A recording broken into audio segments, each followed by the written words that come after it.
Welcome to another edition of Daily Airline News, focusing on the loss of Air India Flight 171. I'm Geoffrey Thomas, and I'm delighted to say I'm joined once again by my co-host, Richard Godfrey in Frankfurt. So it's good afternoon to you, Richard, this time. Oh, and good evening to you, Geoffrey. Yeah, it's almost good night. So viewers, tonight's episode, or today's episode, is called Smoking Gun. It's episode 207. British Airways flight BA16, a Boeing 787-9 from Sydney to London via Singapore, declared a Mayday emergency and returned for an emergency landing to Sydney Airport earlier today. There are multiple reports of smoke filling the cabin and a smell of fuel. The aircraft landed safely after the 56-minute flight, and there are no reports of any casualties. When Air India Flight 171 took off, there are reports of smoke. So, Stephen Johnson, Uniform 9 Oscar. Wow. You are all getting riled up over this explanation. Battery issue is absolutely valid. I never looked at that part of the current circumstantial available evidence or missed it. Starting at the end, output, the crash, and work your way back to the starting point, and you have to find the trigger mechanism. So we are still left with Geoffrey's hypothesis. That should be Richard Godfrey's hypothesis as well, mainly. That must be cycled back to the initiating sequence of logical, probable, cascading failures. Corrosion is something that is generally evident. What is not evident is if it's hidden in gaps, wells, and seams. It has a predictable outcome when exposed to the water and urine. In this context, these fluids are most logical to leak. I know I had to clean them up when the toilets leaked or water or other fluid leaking over the baggage compartments. The corrosion issue is a time-dependent event. It is a byproduct of an initiating event or events. If Richard contends, then battery decomposition rupture is a byproduct of the water forming the environment for acidic development and intrusion into its secure housing and mountings, which now brings us back to the trigger mechanism. The water ingress to electrical avionics. All these events are in themselves dependent on how fire triangle works: oxygen, heat, and fuel. We have fuel, water, heat, electrical battery flash, and acid as the oxygen, all through combined rotation. I said on an earlier post with another viewer that the dust smoke seen from the rear was an overpressurized internal venting of burning insulation and other combustibles, and was a two-part coalescence, my hypothesis. Richard adds the third dimension to the equation, the battery rupture. Could this be the smoking gun?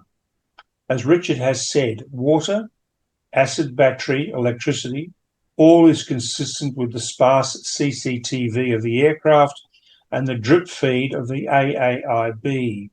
So while we may divulge for the probable engine shutdown, it would seem water ingress is the primary suspect that is dominant constant.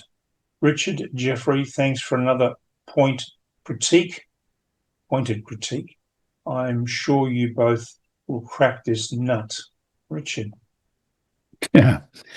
Well, we're showing some CCTV of the Air India takeoff. First, we're going to show the video at normal speed, and it only lasts 4 seconds. The video is actually a video of a video. It was CCTV footage originally, but then someone with a mobile phone took a video of what the CCTV screens were showing.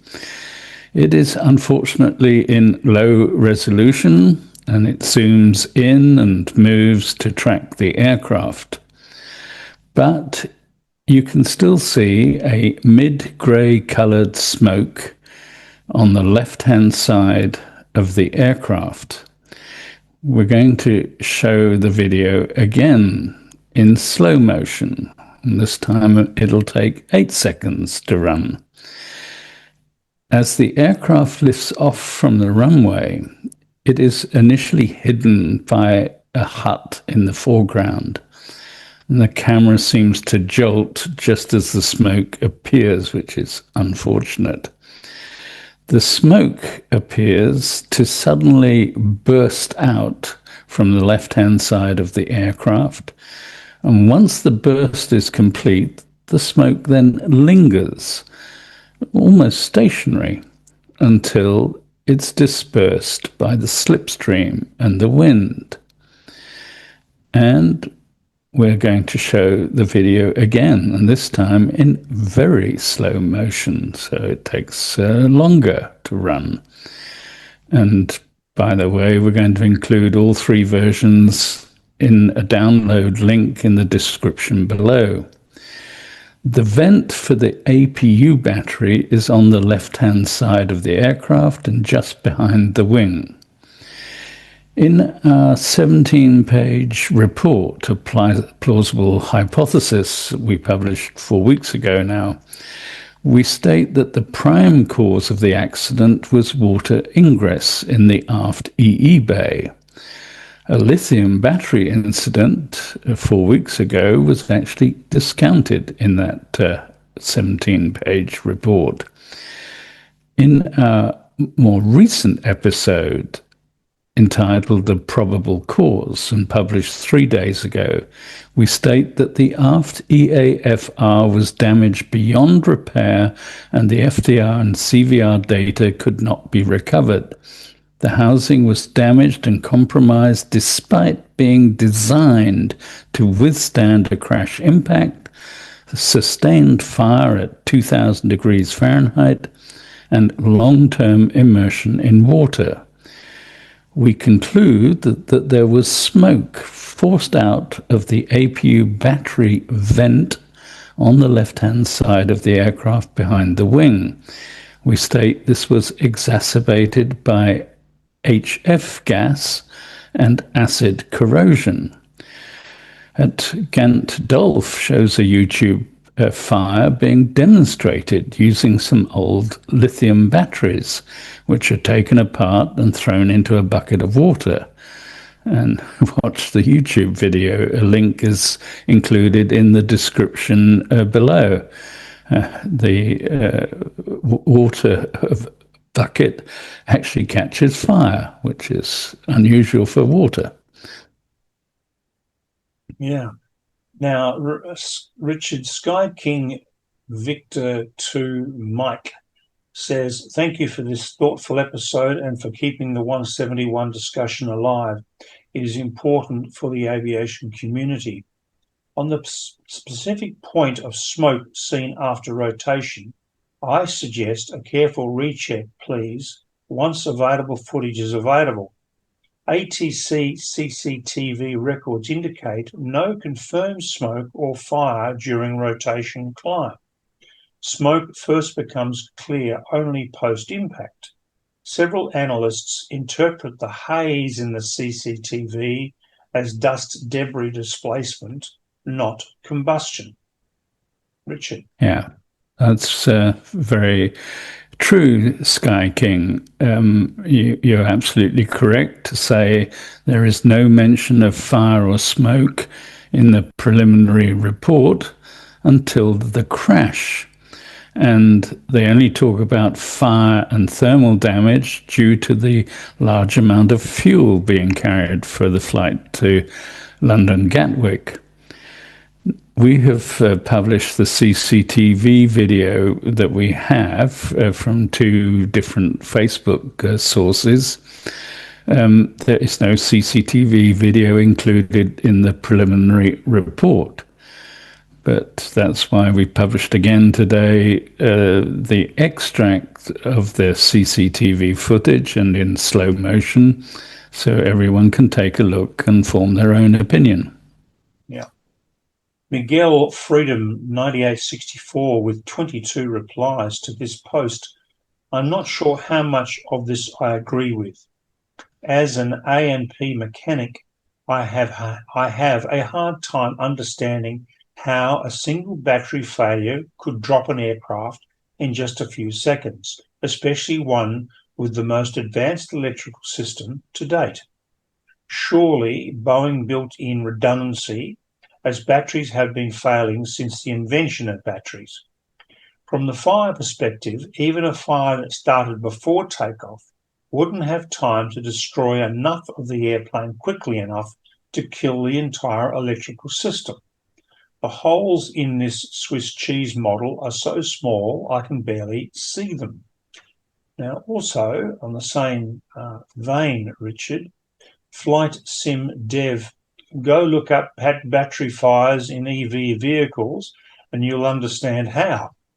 And then Ted Walford, 7615, a lithium battery fire is more like a slow explosion. And Loki Central, don't worry, it's all a fantasy. And Rodney Stagg says, that's Scooter, I think, not a battery fire. Smoke was not smoke from exhaust battery vent. So there's some mixed responses to that one. Yeah, and I think that's true of a lot of the comments. I think I've seen about 50 different views of what happened to Air India. So we'll have to sort out which of the 50 is the right one, or the combination of some of them. You're absolutely right, Miguel Freedom. Boeing is built with redundancy, and there are redundancy in the electrical system, redundancy in the batteries, and I can appreciate you don't see the holes in the Swiss cheese lining up, although I found that comment a little bit sarcastic. We did not actually state a single battery failure could drop an aircraft. What we stated was that it's a combination of hazards of water and corrosion and fire. We stated water ingress into the aft EE bay caused a dual engine shutdown due to a major electrical failure, and this was exacerbated by HF corrosion and an uncontained fire and explosion of the APU battery. And I would ask you in return how you think the aft EAFR was damaged beyond readability, despite being designed to withstand impact, fire and water immersion. And why was the forward EAFR not damaged that badly and was readable and successfully downloaded? And to Loki Central, this is not fantasy, these are facts. But Miguel Freedom is not finished with us yet, Richard. He goes on in another comment to explain why he disagrees with us. He says, my theory is there was a problem with the main battery standby power during the short time until rack power came online, which means no power to the instrument buses, no power to the fuel control relays, and delay backup to a run condition, even as switches were moved back to run.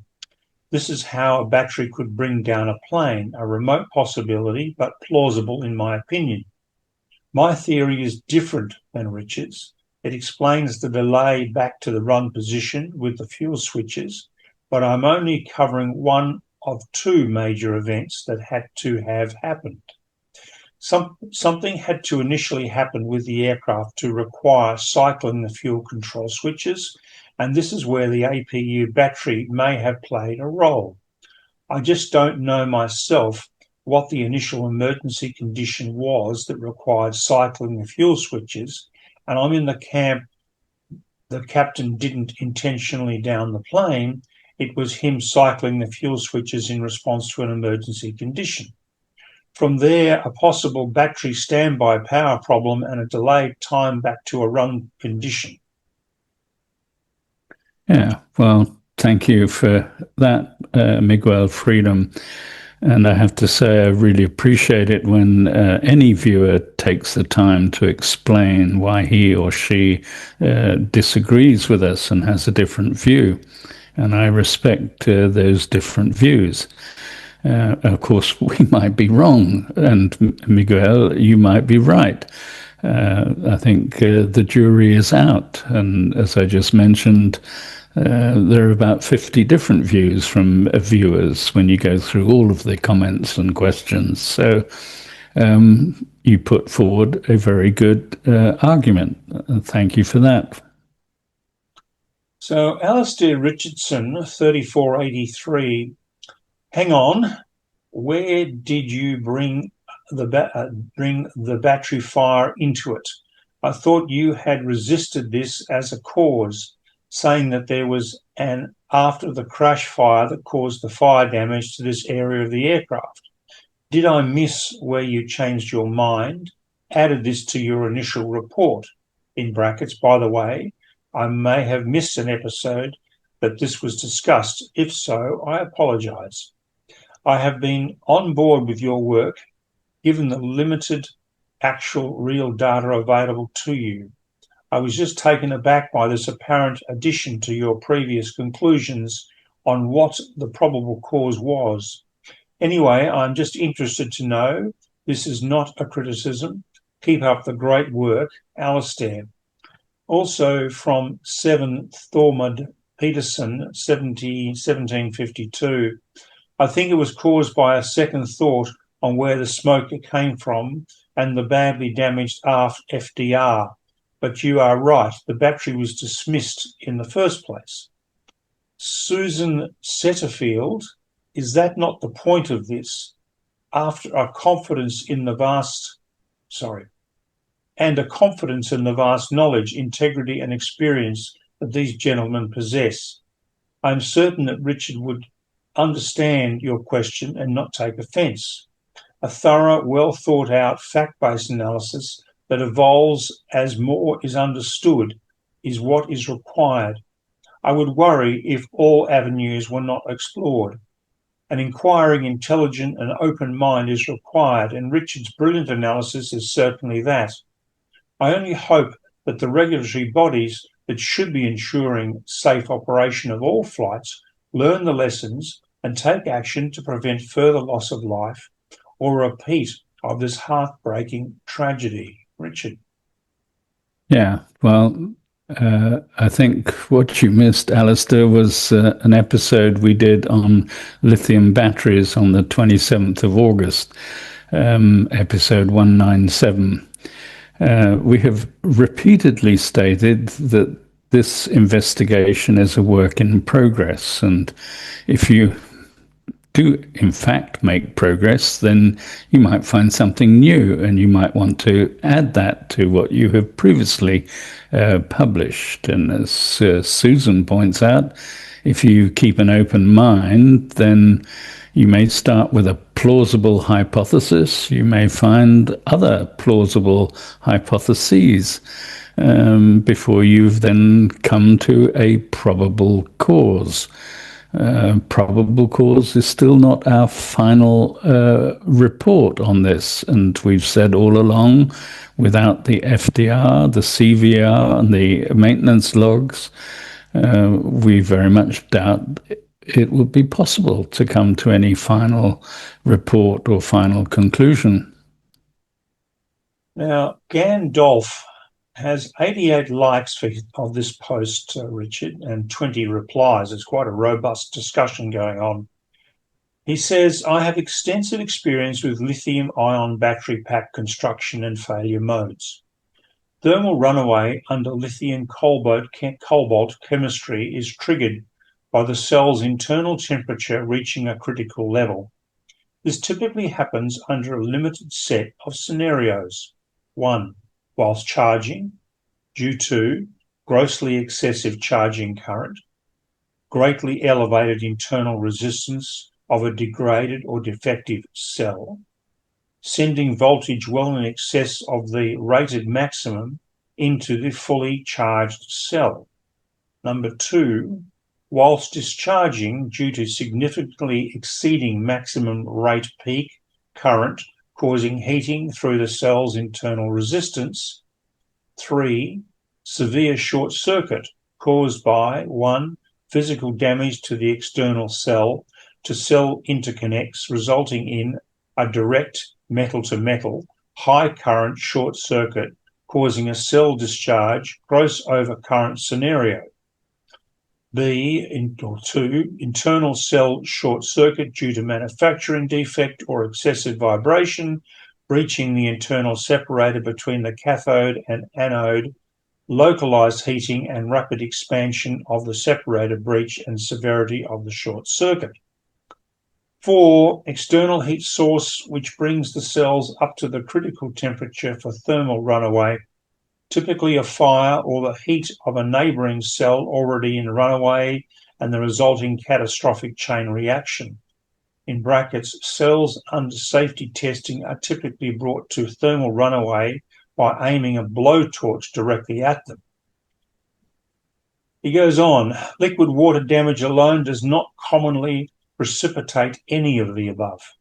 It is not conductive enough to create a severe short circuit, and the cells will explosively vent and expose their internal chemistry only under thermal runaway conditions or severe physical trauma, such as a direct puncture.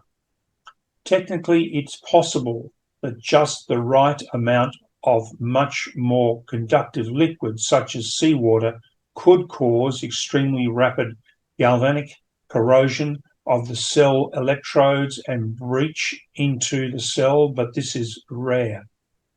Usually there's either not enough liquid or so much of it that it safely and easily draws away all the heat generated by the mishap. Given all of this, I'm not convinced by the probable cause presented today. It feels like it's getting close, but more iteration is required, in my opinion, at least. Cheers, gents. That's a mouthful. Yeah, but it's an excellent summary, and thank you, Gandalf, for that. And I completely agree with the 4 points you make in your summary. And we know from a fact that Boeing back in 2013 had a couple of incidents where they did a complete redesign. And one of the parts of that redesign was more careful separation between the cells in a lithium battery. And they have still, however, considered the possibility of a thermal runaway. And because that possibility is still there, despite the redesign, they then implemented a steel container and a venting system in case a battery had a thermal runaway. So I agree with all the points you make, and my points are different.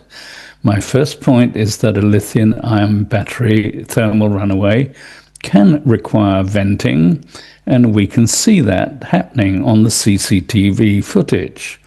My second point is that the fire and smoke was not contained as it was supposed to have been. My third point, which you don't mention, is that there was also HF corrosion. And I agree with you about seawater, but obviously that is not relevant in the case of Air India. Yeah. Eunice posted the most comments and replies. Here is the first with 2 questions. 1, how did the AAIB group of experts, while also being supported by the UK AAIB and the US NTSB, miss the earth-shattering bit of data that the rack deployed before the engines cut off transition and not after? They have had full access to the CVR FDR and the precise timeline of every event during those seconds. Yet they have not revealed this extremely critical information that you seem to have uncovered with much less information and expertise. And the NTSB and the UK AIAB and Boeing have not disagreed with the preliminary report one iota. How did this happen? What sort of grand conspiracy are we facing? Point two, if your version of events were indeed the reality of this accident, i.e. some liquid battery fire-induced event leading to dual engine flameout, would you recommend the entire global 787 operating fleet be interrupted? Yes, that's exactly what happened. And the FAA, NTSB, Boeing, all airlines, no one raised any issue with this. In other words, how do you reconcile your version of events with the completely nonchalant attitude of the global aviation community? It's not like they haven't heard your version. Boeing is in receipt of your preliminary report. Having received it and not having acted, in brackets, if it was indeed called for, would also expose them to willful negligence and criminal liability, wouldn't it? All these organisations all together playing an extremely dangerous and irresponsible gamble with human life and safety. Or you have reached the wrong conclusions about this accident. It is either one or the other, can't be both. Well, the only thing I agree with in all of that is the last sentence. You're quite right. It can't be both. So which is it then? And I would point out that we have not received the FTR data and the CVR data. So we do not have a complete picture and the precise timeline of every event during those seconds. And you're quite right to point out the NTSB and the UK AAIB and Boeing and General Electric and the Indian authorities do have all of that data and access to it. We were reliably informed that the NTSB threatened to walk away from the investigation at one point, so they weren't happy with what was going on. And the preliminary report, many analysts agree with us, has raised more questions than it has provided answers. You question in your second point our analysis, and you're very welcome to do that. And please, put forward your analysis, which I believe I've read in another one of your many comments, and your confirmed belief is that it was a captain suicide murder. Well, I disagree with that, but you're welcome to put your view forward. Is there a cover-up and a global conspiracy going on in the aviation community? No, I don't believe so. I believe we've just had a preliminary report after 30 days, and I think we need to wait until the final report comes out. And hopefully it will be comprehensive and will provide all of the backing data from the FTR and the CVR and the maintenance logs. What we do know is that a number of Boeing 787s of Air India have been grounded. And what we do know is that there were 50 findings in a review, of which 7 were critical level 1 maintenance issues. So I don't think we're pulling up data which is, just a fantasy. We're basing our views on firm facts, which have been released publicly by the authorities. So are these organizations altogether playing an extremely dangerous and irresponsible gamble with human life and safety?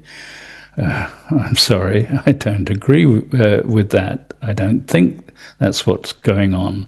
There is an investigation in progress, and I think we're on the right track with what we're saying. And fair enough if you disagree with that. That's your prerogative. Mm.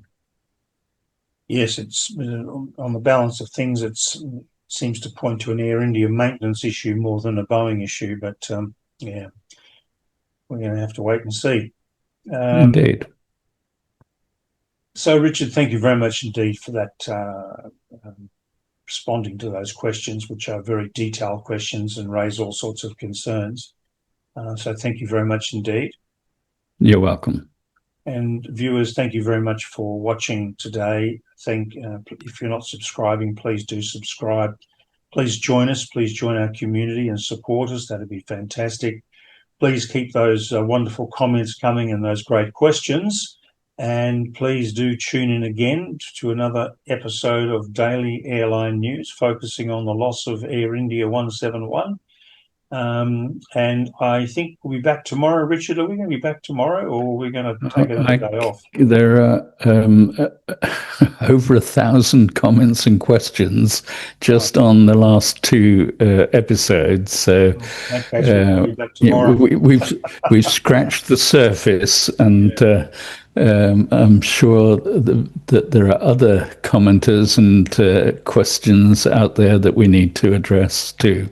In that case, we're back tomorrow. There you go. There we have it. So, folks, look forward to your company, and thank you so much for supporting us. We really do appreciate it very much indeed. Thank you.